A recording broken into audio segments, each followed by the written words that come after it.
Pick up the 160-pound gear motor already. We're here in Laguna Beach. Job site is Sean Jackson. We got 7 helical piers going down.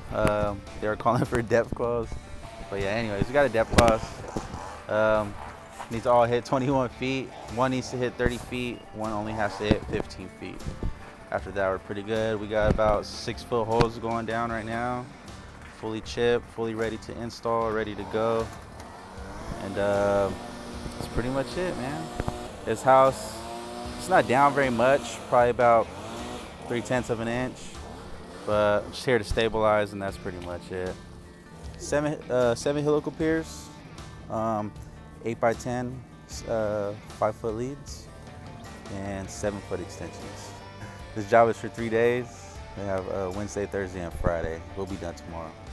We're gonna start installing right now, right after lunch, and then go ahead and start mounting, cutting and capping, mounting our brackets, and then get the stabilize going so we can start backfilling either by end of today or early tomorrow morning.